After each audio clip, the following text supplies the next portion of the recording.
মহান আল্লাহ পাক আমাদের জাহের বাতেন সকল অবস্থায় জ্ঞাত আছেন, তাহা হইতে আমরা লুকাইয়া থাকতে পারি না। প্রত্যেক মানুষের জন্য আল্লাহ পাক একজন প্রকাশ্য প্রহরী নিযুক্ত করিয়াছেন, যিনি তাহার সম্মুখে উপস্থিত হইয়া থাকেন এবং একজন তাহার ভিতরে অদৃশ্য রব রূপে বিরাজ করেন।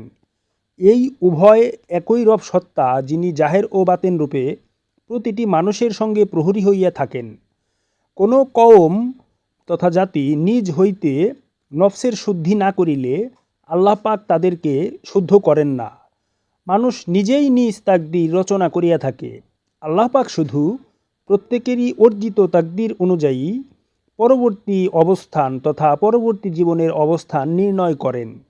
সুতরাং আল্লাহর বিধান মতো না চলিয়া অবিরামভাবে মন্দে তথা সেরেকে লিপ্ত থাকিলে তথা সালাত না করিলে সেই কাওম অসীম ভ্রান্ত জীবনে নিপতিত হয়, অর্থাৎ পরবর্তী জীবনে মানব জন্ম প্রাপ্ত হয় না।